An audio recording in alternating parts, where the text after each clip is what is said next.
Halo teman-teman, bismillahirrahmanirrahim. Assalamualaikum warahmatullahi wabarakatuh. Pagi ini kita akan kembali menanam bawang daun sisa dari proses penanaman daun. Nanti kita tunjukkan pas waktu pengaplikasian herbisida. Nah, sisanya kita tanam kembali di sekitar pemukiman. Nah, sebagai alat pembanding juga, sebagai bahan koreksi dan lain sebagainya. Nah, pagi ini saya akan berbagi pengalaman seputar tips dan trik proses penanaman bawang daun, proses penanamannya ya.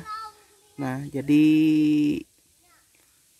saya akan berbagi pengalaman saya supaya si bawang daun tersebut cepat tumbuh, cepat beranak, dan cepat pertumbuhannya. Pokoknya lain sebagainya lah. Diawali dari proses penanaman. Tapi sebelumnya, nah ini lahannya kurang lebih 3-4 tumbak lah. 3-4 tumbak lahan dadakan yang kita siapkan. Tadinya ini bekas tanaman cabai yang langsung kita gemburkan secara sederhana saja. Gemburkan ulang walaupun tadinya sudah dipersiapkan lahannya. Dilanjutkan ke pemberian pupuk. Adapun pola pembentukannya itu sambil berjalan. Nah, sedang dilakukan. Setelah dilakukan langsung ditimbun. Adapun tinggi embun atau timbunan si tanah yang menutupi pupuk dasar kohe ayam yang ditaburkan itu variatif, sederhana, sesukanya saja. Karena pada dasarnya nanti yang akan memakan dan menyerap tanaman itu adalah akar halus, bukan akar besar. Seperti ini. Ini jenis kohe ayam yang diberikan. Nah, sudah lembut dan kering. Ini murni kohe ayam. Jadi bukan postal seperti yang biasanya saya berikan pada tanaman-tanaman atau dominan pupuk kandang yang saya berikan pada semua jenis tanaman yang saya budidayakan. Nah, kali ini saya memakai pupuk kohe ayam murni, biasa disebut baterai kalau di sini. Nah, adapun harganya sekarang 15-20 ribu, tergantung ukuran karung dan si penjual pupuk kandang tersebut. Nah, ini bibitnya, bibit bawang daun yang akan kita tanam. Ini adalah sisa. Nah, untuk proses atau skala klasifikasi bibit bawang daun yang baik dan bagus itu relatif dan tergantung situasi dan kondisi. Tapi kalau saya pribadi lebih suka dan hampir 99% menanam bawang daun jenis seperti ini. Jadi tidak pernah memakai atau menanam bawang daun dari biji. Alasannya pertama, itu akan sangat lama pertumbuhannya. Yang kedua juga akan sangat lama untuk bertunas atau beranak. Nah, jadi seperti ini.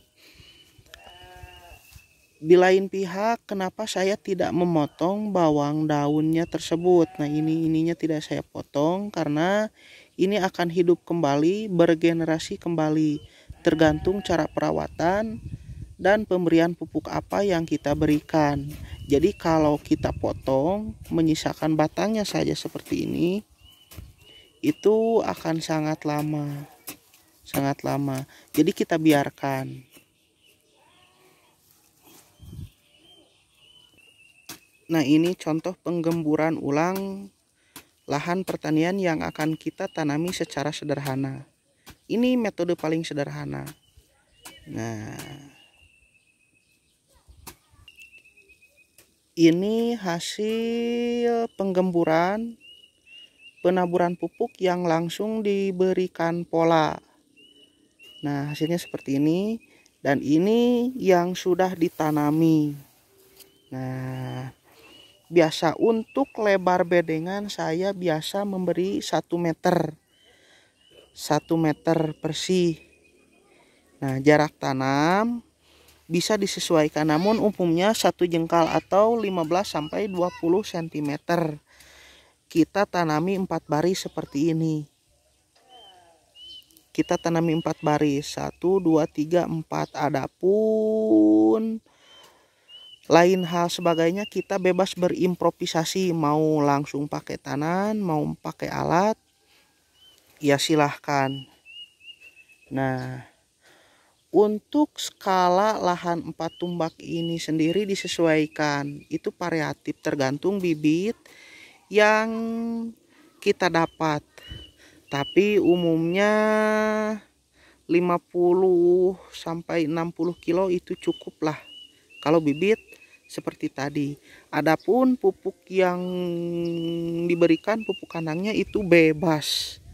Bebas, sangat bebas. Mau dikasih 5 karung, 10 karung, tergantung keadaan finansial kita lah. Lebih banyak, lebih bagus. Tapi banyak memberi pupuk juga bukan berarti bagus. Kalau overdosis ya itu bisa menyebabkan layu fusarium atau busuk batang. Sederhana saja. Yang penting setiap 3 minggu, 2 minggu kita rajin memberikan pupuk kimia susulan. Adapun dosisnya nantilah kita sambil berjalan. Nah, ini pupuk kohe ayam sedang kita lembutkan atau gemburkan sebelum kita tabur di lapangan. Adapun untuk lahan 3 sampai 4 tumbak ini saya memberi 4 karung. Itu lebih dari cukup. Jenis kohe ayam beda dengan pemberian pupuk postal. Nah,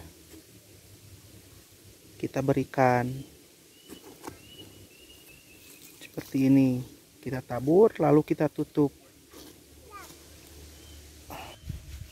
Kembali ke perkataan awal saya tadi, saya akan memberikan sedikit pengalaman atau teori atau istilahnya tips dan triks lah.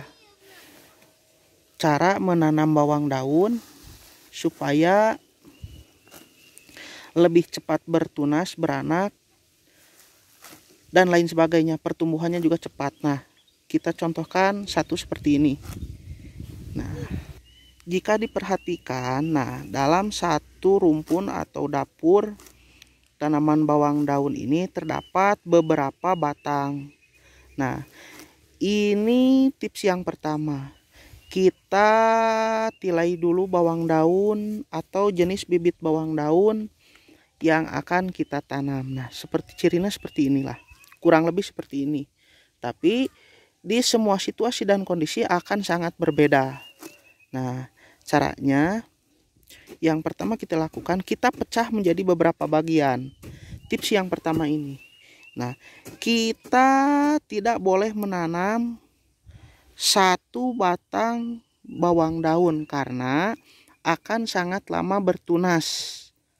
Sangat lama bertunas. Tumbuhnya akan sama rata, tapi tidak akan banyak beranak. Tipsnya adalah menanam 2 sampai 3 batang seperti ini. Tips yang pertama.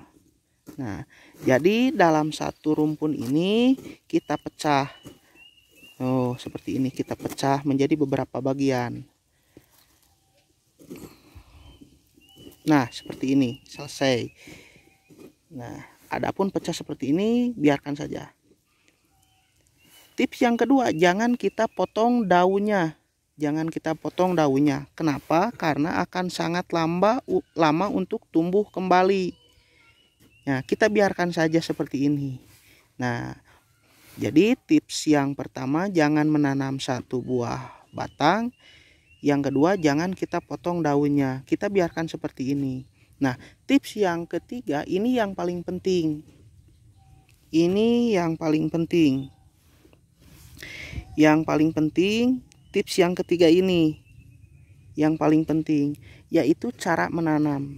Nah, usahakan ketika kita menanam tidak melebihi 2 buku jari kita. Nah, 1 buku 2 buku.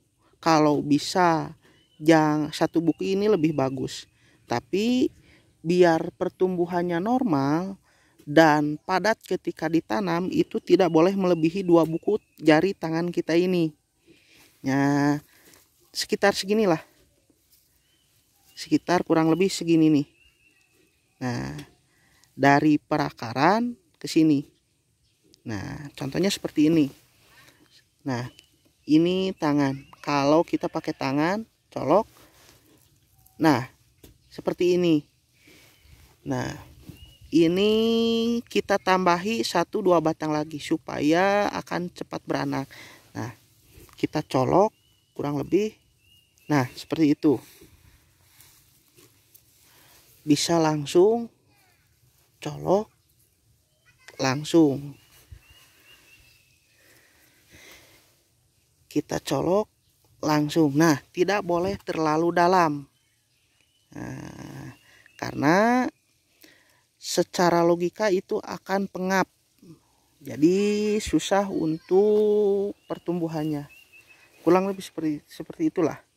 Nah, ini hasilnya. Nanti kita akan pantau terkait apa yang akan kita berikan, perlakuan apa yang akan kita lakukan, itu dilihat dari segala situasi dan kondisi. Oke, kurang lebih seperti itu. Semoga ada hal dan nilai positif dari setiap video yang saya upload. Jangan lupa like jika kalian suka video ini dan dislike jika kalian tidak suka. Sampai jumpa di lain waktu dan lain video.